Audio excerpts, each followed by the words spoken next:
بسم اللہ الرحمن الرحیم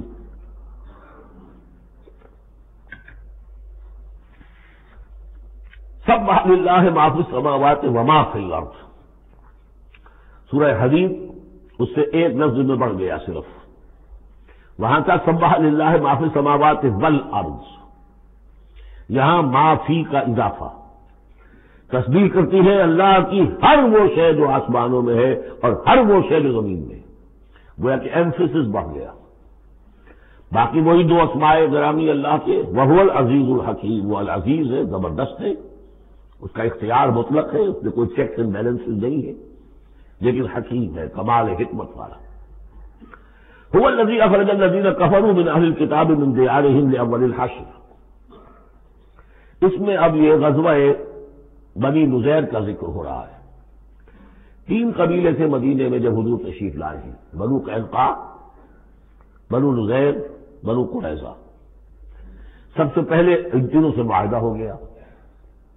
سب سے پہلے شرارت کی تھی غزوہ بدر کے فوراً بعد، وہ بنو قینقاع نے کی تھی. انہوں نے اپنے معاہدے کی خلاف ورزی کی، شرارتیں کی، تو حضور نے ان کو مدینے سے نکال دیا. دوسری باری آئی اس کی، یہ ہے بنو نذیر. غزوہ احد کے بعد سن 3 میں غزوہ احد ہوا ہے، سن 4 میں ان یہ واقعہ پیش آیا ہے.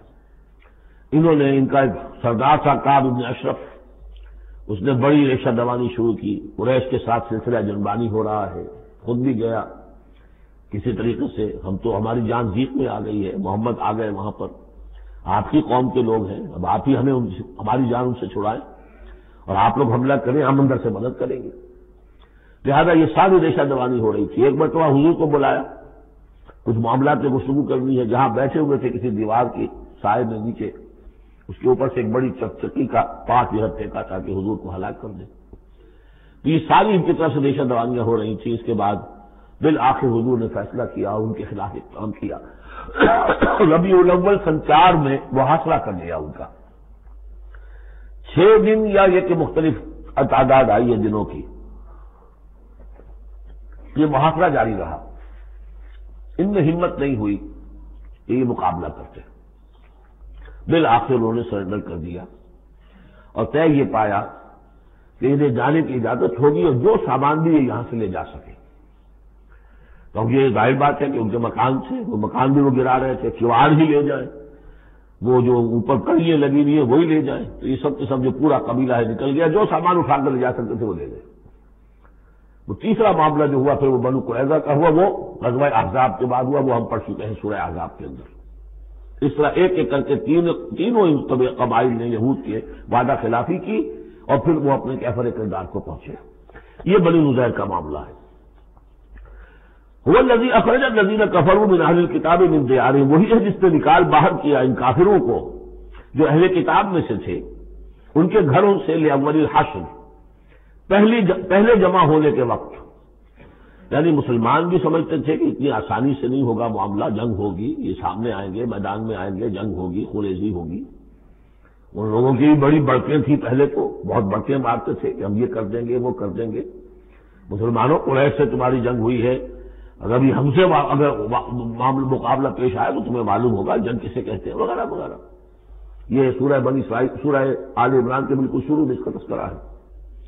لیکن یہ کہ اول الحشر، یا تو اس کا مطلب یہ ہے کہ پہلی ہی مرتبہ جمع ہوئے ہیں مسلمانوں نے، آ کے محاصرہ کیا اور نکل آئے اور ہتھیار رکھ دیے، یا اس سے مراد یہ ہے کہ پہلی مرتبہ تو یہاں سے اب نکالے جا رہے ہیں، پھر ایک وقت آئے گا کہ یہ خیبر سے بھی کھڑے جائیں گے. حضرت عمر کے زمانے میں تو جزیرہ نما عرب کو خالی کرا دیا گیا عیسائیوں سے اور یہودیوں سے. پھر ایک اور حشر ہونے والا ہے، وہ قیامت کا حشر ہے. تو اول الحشر یہ ہے جو ہوا ہے، ان کے ساتھ پیش آیا. ما ظننتم ان یخرجوا، مسلمانوں تمہارا بھی گمان یہ نہیں تھا کہ وہ نکل جائیں گے اتنی آسانی سے. وظنوا، اور ان کا بھی یہ یقین تھا، انہم مانعتہم حصونہم، کہ ان کے جو قلعے ہیں وہ انہیں بچا لیں گے، ان کی حفاظت کریں گے، من اللہ، اللہ سے. فَأَتَاهُمُ اللَّهُ مِنْ حَيْثُ لَمْ يَحْتَسِبُوا، تو اللہ نے تو ان پر حملہ کیا وہاں سے جہاں سے انہیں گمان ہی نہیں تھا. یعنی ان کے دلوں میں روگ ڈال دیا.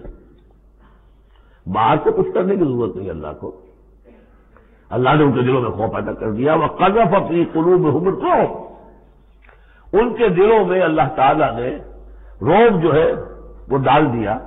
یخربون بیوتہم، دیکھ لو وہ خود اپنے گھر جو ہے ان کی تخریب کر رہے ہیں، توڑ رہے ہیں، کوئی کیواڑ نکالنے کو، کوئی کھڑکی نکالنے کو، کوئی چوکٹ نکالنے کو، کوئی اور اوپر کے جو ہے کڑی اور شیطیر لے جانے کے لیے.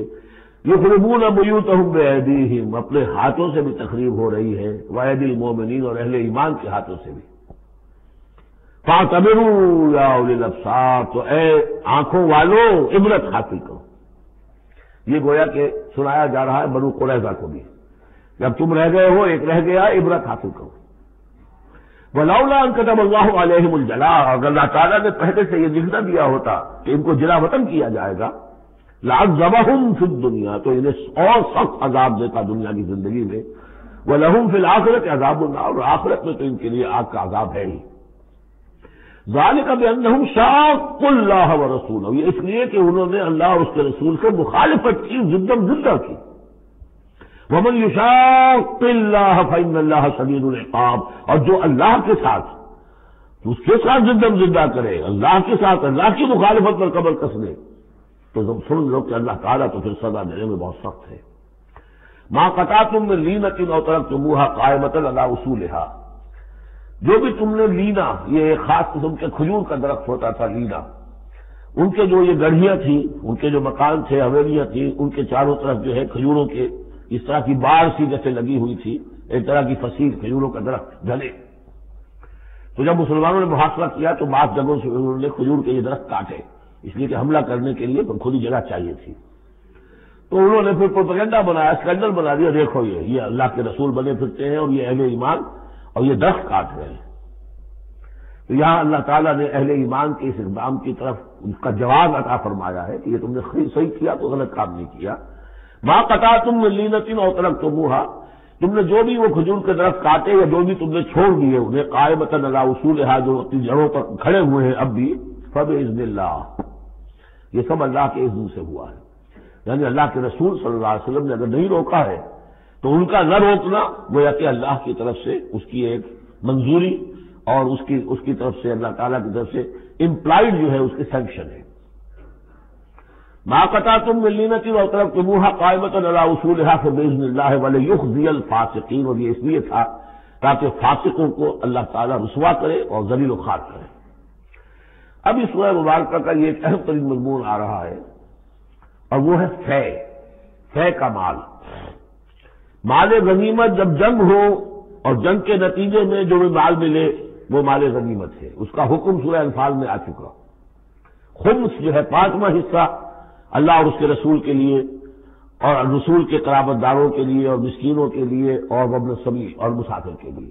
4 حصے تقسیم ہو جائیں گے مجاہدین کے مابین جنہوں نے جنگ میں حصہ لیا، اور ان میں سے جو سواری والے ہوں گے دوہرا حصہ، اور جو پیدل ہوں گے انہیں اکیلا. یہاں ذکر ہو رہا ہے کہ جنگ کی نوبت نہیں آئی، لہذا یہ مال فے ہے، یہ غنیمت نہیں ہے، یہ مال فے ہے، اور یہ کل کا کل اللہ اور اس کے رسول کا ہے.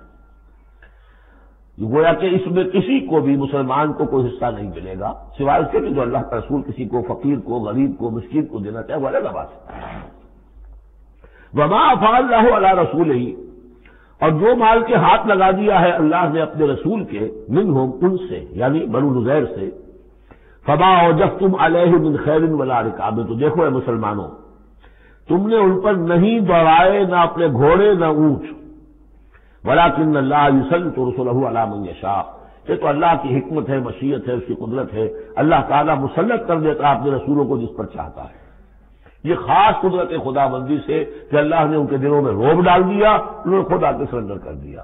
تو تمہیں تو جنگ کرنے کی نوبت پیش نہیں آئی، لہذا یہ مال غنیمت نہیں ہے. وعلی کل شیء واللہ علی کل شیء قدیر، اللہ تعالیٰ ہر چیز پر قادر ہے.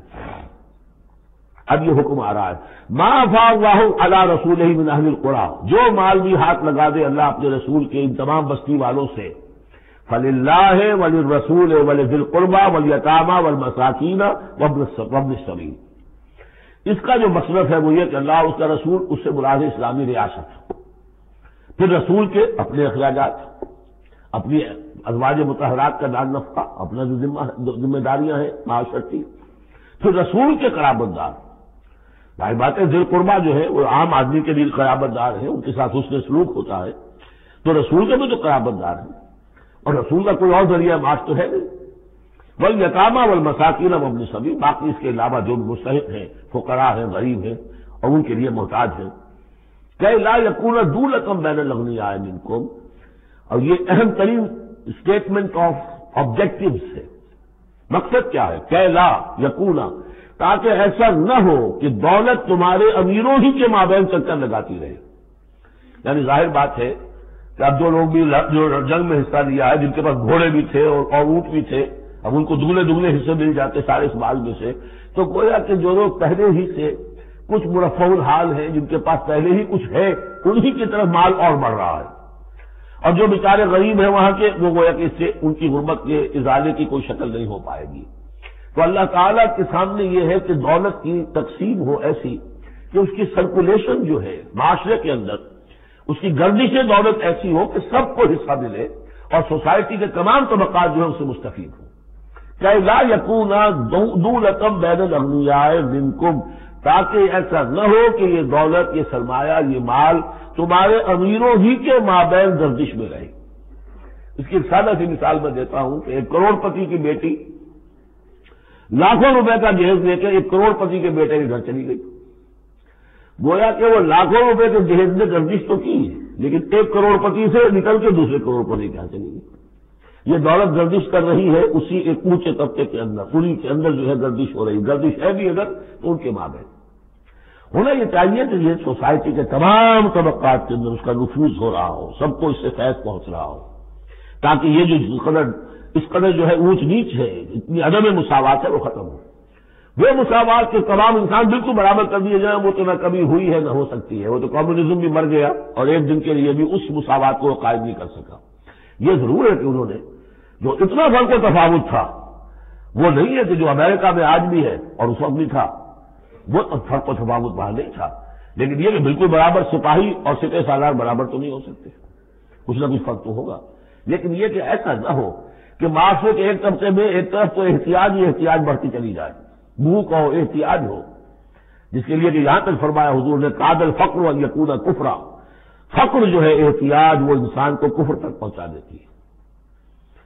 اور حضرت شاہ ولی اللہ دہلوی رحمۃ اللہ علیہ نے، وہ میں سمجھتا ہوں کہ اس دور جدید میں جو بھی معاشی مسائل کی پیچیدگیاں پیدا ہونے والی تھی، اس کا بڑا گہرا فہم جو تھا سب سے پہلے جس عالم دین کو ہوا ہے وہ شاہ ولی اللہ دہلوی ہے۔ ان کا کہنا یہ ہے کہ جس معاشرے میں، جس ملک میں تقسیم دولت کا نظام غیر منصفانہ ہوگا، اس کا نتیجہ یہ نکلے گا کہ ایک طرف دولت کے انبار ہوں گے، نتیجہ یہ کہ عیاشیاں ہوں گی، بدماشیاں ہوں گی، دوسری طرف عام لوگ جو ہیں وہ ڈھور ڈنگر بن کر رہ جائیں گے، وہ بار برداری کے جانوروں کی حیثیت اختیار کر لیں گے کہ صبح سے لے کے شام تک کمر کھول دینے والی جو ہے مشقت کر کے بھی بمشکل اپنی ضرورت پوری کر رہے ہیں۔ تو گویا کہ یہ غیر مساوی نظام تقسیم دولت جو ہے یہ دو دھاری تلوار ہے، ادھر بھی کاٹ رہی ہے ادھر بھی کاٹ رہی ہے۔ جدھر ایکومولیشن آف ویلتھ ہو رہی ہے ادھر عیاشیاں ہیں، بدماشیاں ہیں، ادھر جو بھی کچھ ہو رہا ہے الگ تللے ہیں، نمود و نمائش کے لیے خرچ کیا جا رہا ہے، اس سے اور جو ہے دل پھٹ رہے ہیں۔ کسی بڑے سیٹ صاحب کی بیٹی کی شادی ہے اور پوری کوٹھی بقع نور بنی ہوئی ہے، ایک ایک پتے کے ساتھ انہوں نے لگا رکھا ہے ایک ایک بلب، اور دوسری طرف کوئی اس سیٹ کا کوئی نہ کوئی شوفر بھی ہے، کوئی اس کا کھانا پکانے والا ہے، کوئی چوکیدار ہے، کوئی مالی ہے، اور اس کے گھر میں بچی جو ہے بوڑھی ہو رہی ہے اور اس کا ہاتھ پیلا نہیں ہو سکتا، اس لیے کچھ نہیں ہے اس کے پاس۔ تو ان ملازمین کے دل میں ان کی محبت پیدا ہوگی یا نفرت پیدا ہوگی؟ انما یرید الشیطان ان یوقع بینکم العداوۃ والبغضاء، شیطان تو چاہتا ہے تمہارے مابین دشمنی اور بغض کی جذبات پیدا کرے، وہ پیدا ہو رہے ہیں۔ دوسری طرف فقر ہے، کاد الفقر ویکون کفرا، تو اس میں یہ ہے کہ ضرورت ہے کہ لا یکون دولۃ بین الاغنیاء منکم، نظام ایسا ہونا چاہیے کہ منصفانہ عادلانہ تقسیم ہو دولت کی، اور اس طرح سے مستقل طبقات بن کر نہ رہ جائے۔ وما آتاکم الرسول فخذوہ، اب ظاہر بات ہے کہ اس وقت فوری طور پر تو بڑا دھکا لگا ہوگا نا، اوس اور خزرج کے مسلمان جو تھے وہ جب آئے تھے محاصرہ کیا تھا، توقع انہیں یہ ہوگی کہ مال غنیمت میں سے ہمیں ملے گا، تو فوری طور پر یہ سمجھ آخر انسان تھے، فرشتے تو نہیں تھے نا، تو انہیں یقیناً کوئی دھکا سا لگا ہوگا، شوق پہنچا ہوگا، لہذا اب اس کے لیے جو بھی ایک ایمان کو ان کے جو ہے اپیل کیا جا رہا ہے۔ وما آتاکم الرسول فخذوہ، اور دیکھو جو رسول تمہیں دے دے وہ لے لو، وما نہاکم عنہ فانتہوا، اور جس چیز سے روک دے رک جاؤ۔ واتقوا اللہ، اللہ کا تقوی اختیار کرو، ان اللہ شدید العقاب، اللہ تعالیٰ سزا دینے میں بہت سخت ہے۔ للفقراء، اب بیان ہوا کہ جب یہ بیت المال میں چلا جائے گا تو رسول نے تو اپنے اوپر فقر لازم کیا ہوا ہے، رسول نے تو اپنی بیویوں کے مال نفقہ بڑھانے کی بجائے ایلا کر لیا تھا، سورہ احزاب میں ہم سب پڑھ آئے ہیں۔ رسول یہ کس کو دے گا؟ للفقراء المہاجرین الذین اخرجوا من دیارہم، وہ مہاجر جو تندست ہیں کہ جو نکال دیے گئے اپنے گھروں سے، اموالہم، اور اپنے اموال سے انہیں سب کچھ چھوڑ کر آنا پڑا۔ یبتغون فضلا من اللہ ورضوانا، وہ تو اللہ کے فضل کے متلاشی ہیں، تلاش کر رہے ہیں، حاصل کرنا چاہتے ہیں اللہ کا فضل اور اس کی رضا۔ وینصرون اللہ ورسولہ، اور وہ اللہ اس کے رسول کی مدد کر رہے ہیں۔ ولیعلم اللہ من ینصرہ ورسولہ بالغیب، یہ ہم پڑھ چکے ہیں۔ اللہ دیکھنا چاہتا ہے کون ہے وہ جو اللہ کی مدد کرتے ہیں اور اللہ کے رسول کی مدد کرتے ہیں غیب میں ہونے کے باوجود۔ تو یہ لوگ جو ہے جان ہتھیلیوں پر رکھ کر آ گئے، مکے کو انہوں نے چھوڑ دیا، اپنے گھر بار وہاں چھوڑے ہوئے ہیں، اپنے بال بچوں کو چھوڑا ہوا ہے، تو ان کے لیے کوئی چیز نہیں ہے، تو اب اس میں سے مال فے میں سے ان کا حصہ ہوگا۔ للفقراء المہاجرین الذین اخرجوا من دیارہم واموالہم ویبتغون فضلا من اللہ ورضوانا وینصرون اللہ ورسولہ اولئک هم الصادقون، یقیناً وہ لوگ سچے ہیں، انہوں نے اپنا سچا ہونا ثابت کر دیا، صادق الایمان ہونے کا ثبوت دے دیا۔ والذین تبوؤا الدار والایمان من قبلہم، اور جو لوگ گھروں میں آباد تھے اور جن کے پاس ایمان بھی تھا ان سے پہلے، یعنی ان کے آنے سے پہلے، یعنی انصار مدینے میں جو پہلے سے آباد تھے اور ان کے دلوں میں بھی ایمان پیدا ہو چکا تھا، وہ جب یہ مہاجرین آئے ہیں تو ان کا طرز عمل کیا تھا؟ جن کے دلوں میں ایمان تھا، یحبون من ہاجر الیہم، انہوں نے قطعاً ذرا نہیں محسوس کیا کہ یہ ہجرت کر کے لوگ آ گئے ہیں، ہماری معیشت پر بوجھ بن جائیں گے، ہمارے لیے جو ہے یہ آبادی جو ہے اتنی بڑی اور بڑھ رہی ہے، ان کے پاس کوئی دولت نہیں ہے، سرمایہ نہیں ہے، کوئی انویسٹمنٹ نہیں کر سکتے، تو بجائے اس کے کہ وہ یہ محسوس کریں کہ ہمارے اوپر تو یہ بہت بڑا بوجھ آ گیا۔ یحبون من ہاجر الیہم، وہ تو محبت کرتے ہیں ان سے جنہوں نے ہجرت کی ہے، ان کی طرف آئے ہیں ان کے ہاں۔ ولا یجدون فی صدورہم حاجۃ مما اوتوا، اور وہ نہیں پاتے اپنے سینوں کے اندر کوئی بھی حاجت، کوئی تنگی اس چیز پر کہ جو انہیں دی جا رہی ہے، کہ انہیں کیوں دیا جا رہا ہے، نہیں ہوگا، اس لیے کہ ان کے دلوں میں ایمان ہے، اللہ تعالیٰ نے ان کو ایمان کی دولت سے بہرہور کیا ہے۔ یہ جیسا کہ میں نے عرض کیا کہ انصار میں سے جن حضرات کو توقع تھی کہ اب یہ سارا مال و اسباب جو چھوڑ کر گئے ہیں بنو نذیر، اس میں سے ہمیں بھی حصہ ملے گا، اور جب یہ طے ہو گیا کہ یہ سارا مال فے ہے، یہ مال غنیمت ہے ہی نہیں، تو آخر فوری طور پر تو دھکا سا لگا ہوگا۔ یہ ساری آیات در حقیقت ان کی تشفی کے لیے، تسکین کے لیے، ان کے جذبہ ایمان کو اپیل کرتے ہوئے اللہ اور اس کے رسول کے حوالے سے بات کی جا رہی ہے، اور جو بھی ان کے اندر ایمان تھا در حقیقت اس کا اعتراف کرتے ہوئے کہ والذین تبوؤا الدار والایمان من قبلہم یحبون من ہاجر الیہم، وہ تو محبت کرتے ہیں ان لوگوں سے جو ہجرت کر کے ان کے ہاں آ گئے ہیں۔ ولا یجدون فی صدورہم حاجۃ مما اوتوا، اور انہیں ہرگز کوئی تنگی محسوس نہیں ہوتی اس معاملے پر کہ جو انہیں دیا جا رہا ہے مہاجرین کو۔ وَيُؤْثِرُونَ عَلَىٰ أَنفُسِهِمْ وَلَوْ كَانَ بِهِمْ خَصَاصَةٌ، اور وہ تو اپنے اوپر ترجیح دیتے ہیں دوسروں کو، خواہ ان کے اپنے اوپر تنگی ہو۔ یعنی انصار بھی سب کے سب جو ہے وہ دولت مند تو نہیں تھے، وہ بڑی غریب بھی تھے، لیکن یہ کہ چاہے وہ خود تنگست ہو، لیکن یہ کہ وہ دوسروں کو ترجیح دیتے ہیں، انہوں نے اپنے مہاجر بھائیوں کے لیے ایثار کیا ہے، قربانی کی ہے۔ ایثار جو ہے اس کے معنی ہوتی ہے ترجیح کرنا، کسی کو مقدم رکھنا۔ یؤثرون علی انفسہم ولو کان بہم خصاصہ، اپنے اوپر ان کو ترجیح دے رہے ہیں اگرچہ ان کے اپنے ہاں بھی تنگدستی ہے، خواہ ہو ان کے ہاں تنگدستی۔ ومن یوق شح نفسہ فاولئک هم المفلحون، اور یقیناً جو کوئی بھی بچا لیا گیا اپنے جی کے لالچ سے وہ وہی ہے کہ جو فلاح پانے والے۔ یہ ترغیب و تشویق ہے انصار کے لیے کہ جن کو گویا کہ اس مال فے سے ان آیات کی روح سے بالکل محروم قرار دے دیا گیا، الا یہ کہ ان کے ہاں جو یتامہ ہو، مساکین ہو، ان کے لیے تو ظاہر بات ہے کہ وہ حصہ موجود ہے۔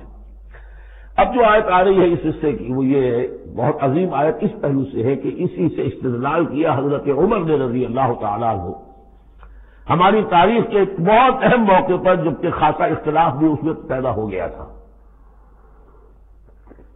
پہلے وہ موقع سمجھ لیجئے، جب حضرت عمر کے دور خلافت میں عراق فتح ہو گیا، شام فتح ہو گیا، ایران فتح ہو گیا، مصر فتح ہو گیا،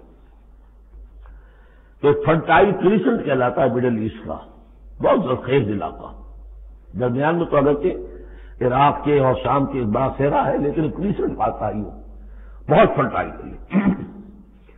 اب یہ جو مجاہدین تھے، صحابہ کرام کتنے تھے؟ چند ہزار۔ ان کی طرف سے مطالبہ ہوا کہ یہ ساری زمینیں یہ مال غنیمت ہے، 1/5 رکھیے بیت المال کے لیے، 4/5 ہمارے اندر تقسیم کر دی۔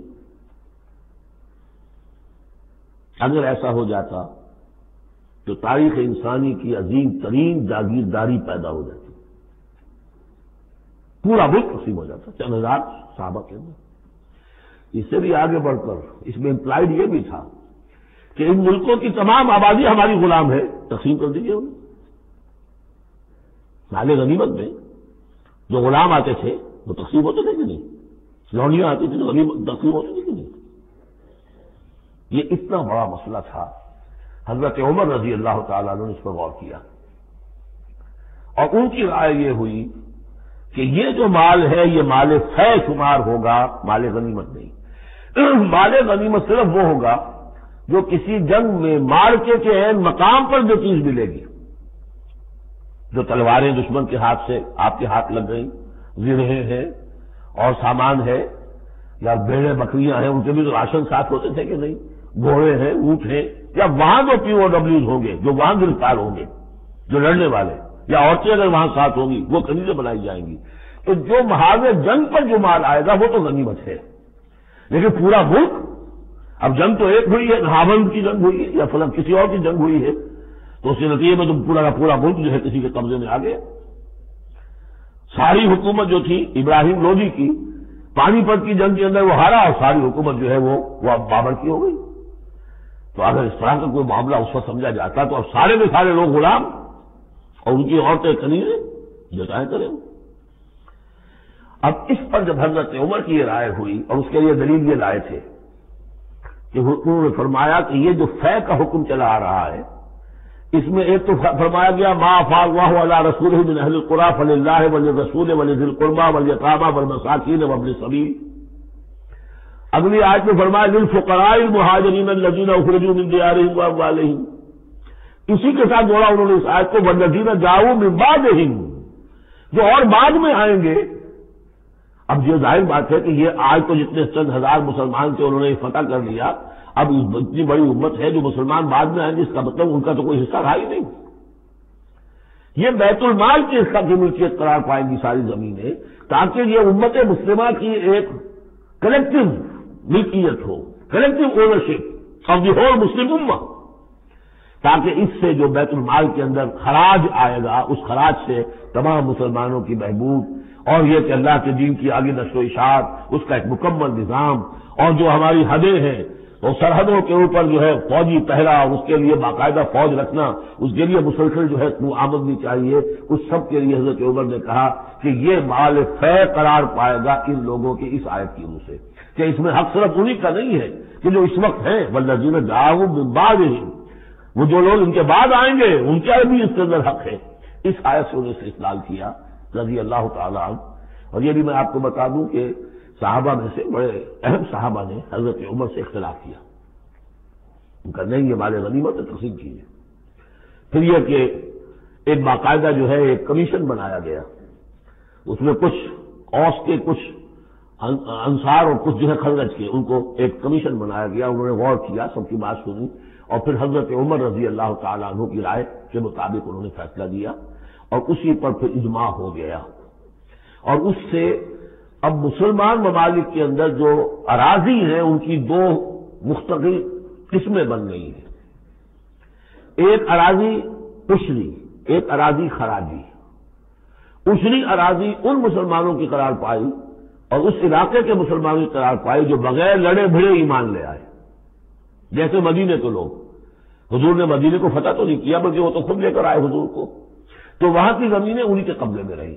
عشری زمین قبضے میں ہوتی ہے، ملکیت ہوتی ہے مسلمان کی، اس میں سے عشر ہوگا پیداوار کا 10واں حصہ یا 20واں حصہ۔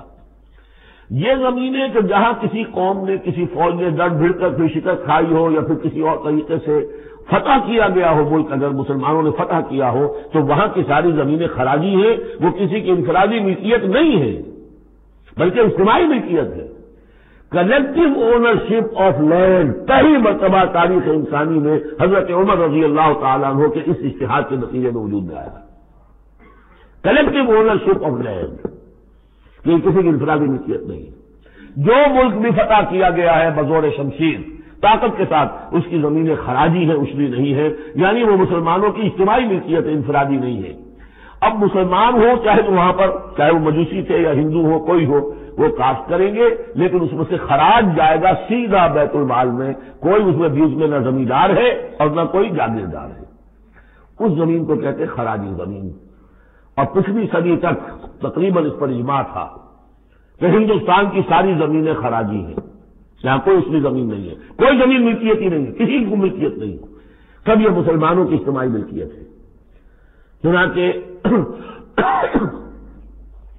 قاضی صلاح اللہ پانی پتی رحمۃ اللہ علیہ پچھلی صدی کے بڑے عظیم مفسر، محدث، بہت بڑے صوفی، بہت بڑے مفتی، ان کی تفسیر جو ہے تفسیر مظہری، انہوں نے اپنے مرشد کے نام پر لکھی خود ہے، لیکن نام تفسیر صلاحی نہیں رکھا، تفسیر مظہری اپنے استاد کے نام سے منسوب کیا۔ تو اس تفسیر کے لکھنے والے شخص نے جو رسالہ لکھا ہے مالا بدہ منہ، وہ فقہ کا ایک بہت ہی ابتدائی سا رسالہ ہے اور ہمارے سارے عربی مدارس میں وہ پڑھایا جاتا ہے۔ وہ فقہ کی تعلیم جو ہر مسلمان کو معلوم ہونی چاہیے، مالا بدہ منہ، اس میں صاف لکھا ہے ہندوستان میں کوئی زمین عشری ہے ہی نہیں، لہذا میں عشر کے مسائل اس میں دکھتا ہی نہیں، خامخواہ طلبہ کے دلوں پر بوجھ پڑے کیا ضرورت ہے، جبکہ یہاں اس کی اپلیکیشن ہی نہیں ہے۔ ہندوستان میں کوئی زمین جو ہے عشری نہیں، سب خراجی خراجی ہے، تو اس کا نتیجہ کیا نکلتا ہے کہ بالکل نیا بندوبست اراضی ہو سکتا ہے، ان جاگیرداروں سے زمین واپس لی جا سکتی، ملکیت ہی نہیں ہے ان کی۔ یہ تو یہ کہ کبھی کسی شہنشاہ نے دے دی یا انگریزوں نے دے دی، کسی اور نے دے دی، ان کی ملکیت نہیں ہے، یہ ہے اسری زمین، یہ خراجی زمینیں خراجی رہیں گی۔ یہ بہت اہم مسئلہ ہے اور اس کا تعلق اس آیت سے ہے۔ والذین جاؤوا من بعدهم یقولون ربنا اغفر لنا ولاخواننا الذین سبقونا بالایمان، وہ یہ کہتے ہیں پروردگار ہمیں بھی بخش دے اور ہمارے ان بھائیوں کو بھی بخش دے جو ایمان میں ہم سے سبقت لے گئے، ہم سے پہلے تھے۔ ولا تجعل فی قلوبنا، اور ہمارے دلوں میں مت پیدا کر غلا، کوئی بھی کدورت، کوئی بھی غیر، للذین آمنوا، ان لوگوں کے لیے جو صاحب ایمان ہو۔ ربنا انک رؤوف الرحیم، پروردگار تو رؤوف ہے اور رحیم ہے۔ بارک اللہ لی ولکم فی القرآن العظیم ونفعنی وإیاکم بالآیات والذکر الحکیم۔